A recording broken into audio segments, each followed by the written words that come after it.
morning, ladies and gentlemen. How the devil are you? Welcome to Mondays. Guess what? New patch notes.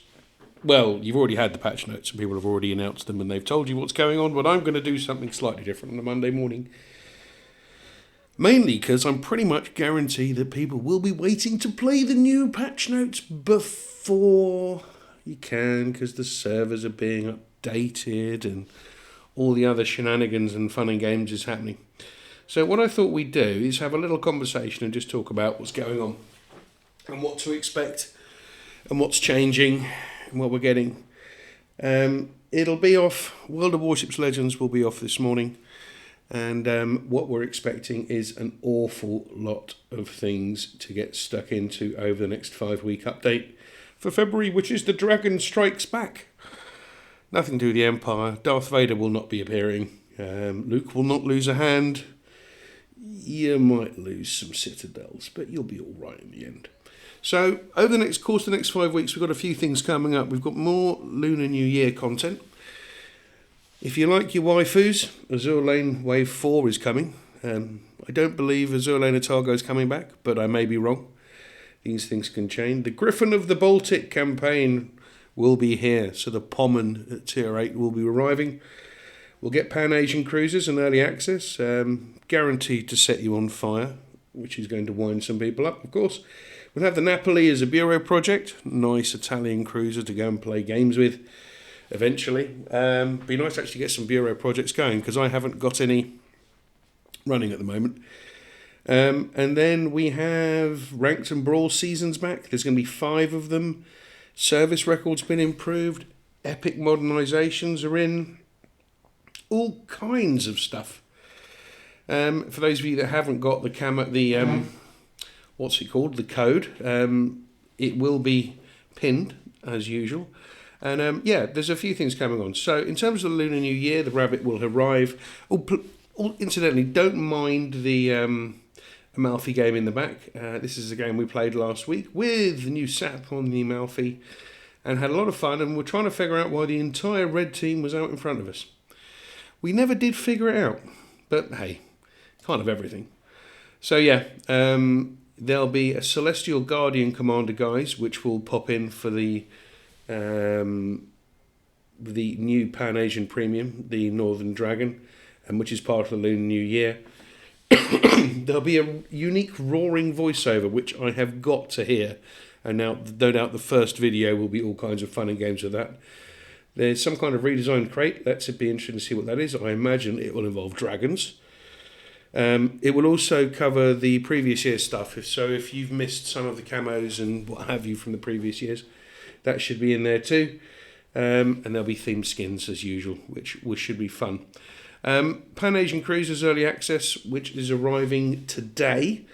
So fundamentally, Deepwater Torps has the Pan-Asian Destroyers, Smoke Generator, and a Torp Reload Booster, which will be for high tiers. But there'll be the Chungking, the Ramat, the Chumpon, and the Harbin. That's the 4, 5, 6, and 7.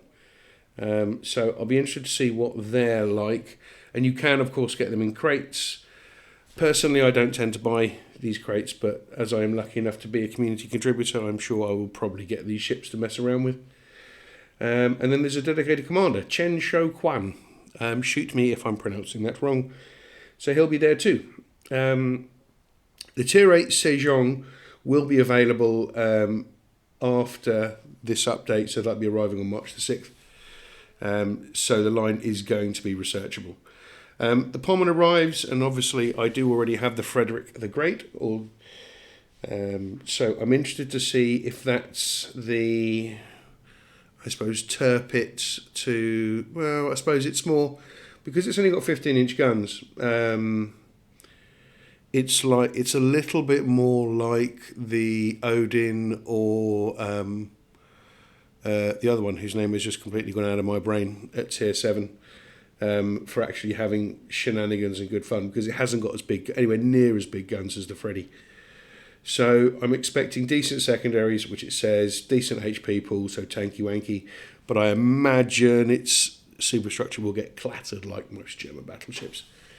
There will be lots of campaign prizes.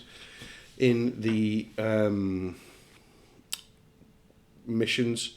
So you'll get 5 insignias. If you pay your Admiralty backing, you'll get 5 insignias, which is always nice to have, 4 commendations, 7 days premium, 750 doubloons. You get 750 of the 2.5k back. You get 3 New Year crates, which look like dragons, which look cool.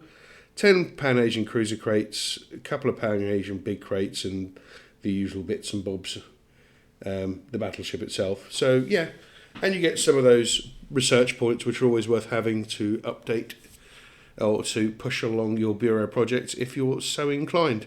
I think it's fairly good value at 2.5k. It's your choice whether you want to go for it or not. Azure Lane Wave 4, there's a lot of people who love Azure Lane Wave 4, but there's 5 of them. There's New Jersey, Neptune, Rouen, Chappaive and St. Louis. You'll get them out of crates by the looks of things. There are 2 new ships, 3 skins and a new crate. Azure Lane, not my thing. Never has been, never will be. Sorry for those of you that love your waifus, but they're just more for you. We then have the Napoli. The Napoli being a rather nice, legendary tier Italian cruiser. Not far off what we're looking at the Amalfi at the moment, whose enemy team still doesn't appear to want to lose, but I appear to be running away, having been slapped like a good Italian cruiser should. It's very good at running away. But anyway, so the Napoli's going to be there. That gets semi-armour piercing secondaries, which should be fun. So yeah, I'm looking forward to this one. I don't know whether it's got 200mm guns. It could well do. I think it's got 9 of them, but I haven't seen it on PC, so would like to see. Service record has been updated. I don't think it's a massive change, but I do think it's a step towards when we're going to be getting full details for the ships and what have you. So I'm happy to see a change, but I think it's a work in progress, realistically. So it's just a different style of service record as used to be. We have the Northern Dragon, which looks remarkably like the Sumner, but we shall see. That's a tier 7. I might be wrong, and it's something slightly different, but it looks like it's got Dakar guns, so I'll be interested to see. Rapid reload and range on the guns and decent torpedo and AA armament should be available in store from February the 1st, which is Wednesday, through to March the 6th. So it won't be available immediately, the Northern Dragon. So we'll be interested to see that. We have a new commander. We have ranked and brawl. And we have a new map, which I'm really interested to see, which is tier 6 and up, which is Riposte. So I'm really excited there's a new island, and that should be a lot of fun, watching people get it all horribly wrong. There'll be as many as 5 seasons of ranked and brawl combined, so I don't know how many of each there will be. But one thing you should note is that brawl credit and experience earnings have been reduced by 20%. So it's not quite the farming bonanza that it used to be. But I must say, recently the Cruiser Brawl has actually been quite good fun. But yeah, that was good. Much better than the Battleship one. The Battleship one I kind of didn't like, mainly because of the Dunker queues. And that's just me. It's just me. It doesn't mean that I'm right. It just means that I just didn't particularly enjoy it. There are now epic modernisations, which I'm quite interested in seeing how they work. They pop up through missions that pop up in the campaign and mission tab automatically, so you don't need to go looking for them.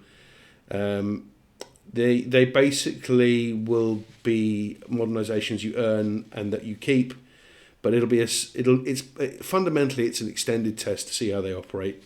So the stats will change in the future, mainly to make sure that it's balanced and not overpowered. So expect people to be either what's the point or these things are ridiculous.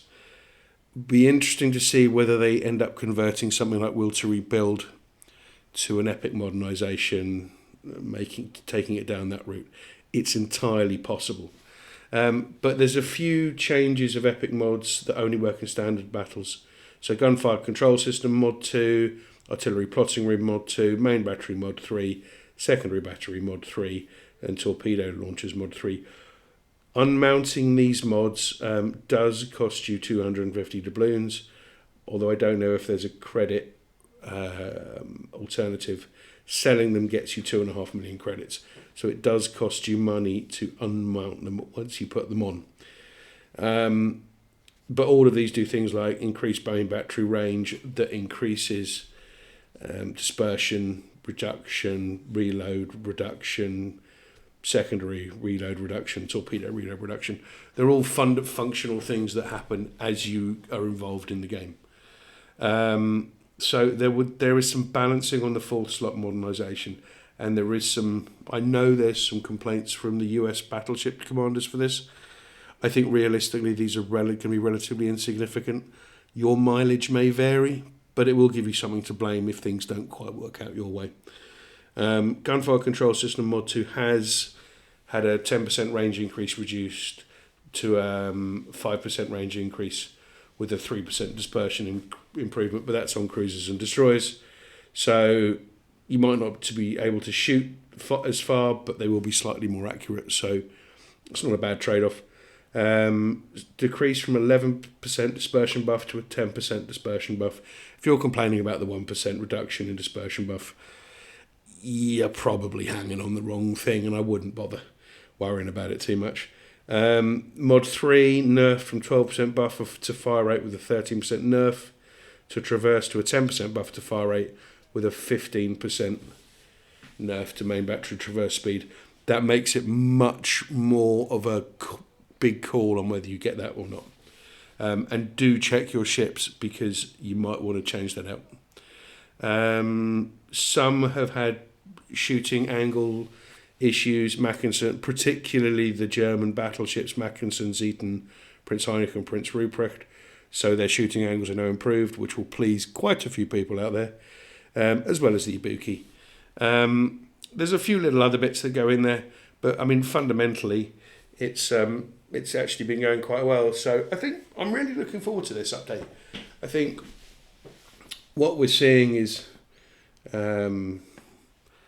I think after the 2 weeks when people complained, what's the point? I think it's just given us something to look forward to. Now, while we're sitting here, we should really watch me on not a lot of health, really feel like it's going to punish a battleship. I think, yeah, we go, nice Citadel. So yes, I'm going to punish a battleship in my Amalfi. It's definitely worth it. But as we know, I mean, the red team just evaporated. It was not. They all came to chase me. What can I say? It's just what happened. So yes, so I did get my kill. It's not a bad old game in the Amalfi, but we did win rather comfortably in the end. But yeah, so that's the new update. I hope you enjoy this while you're waiting for your Xbox or PlayStation to download the new one.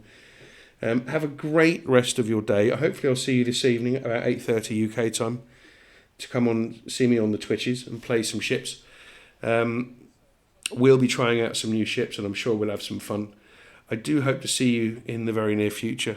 Love you lots. Take care. King Chicken out. See you soon.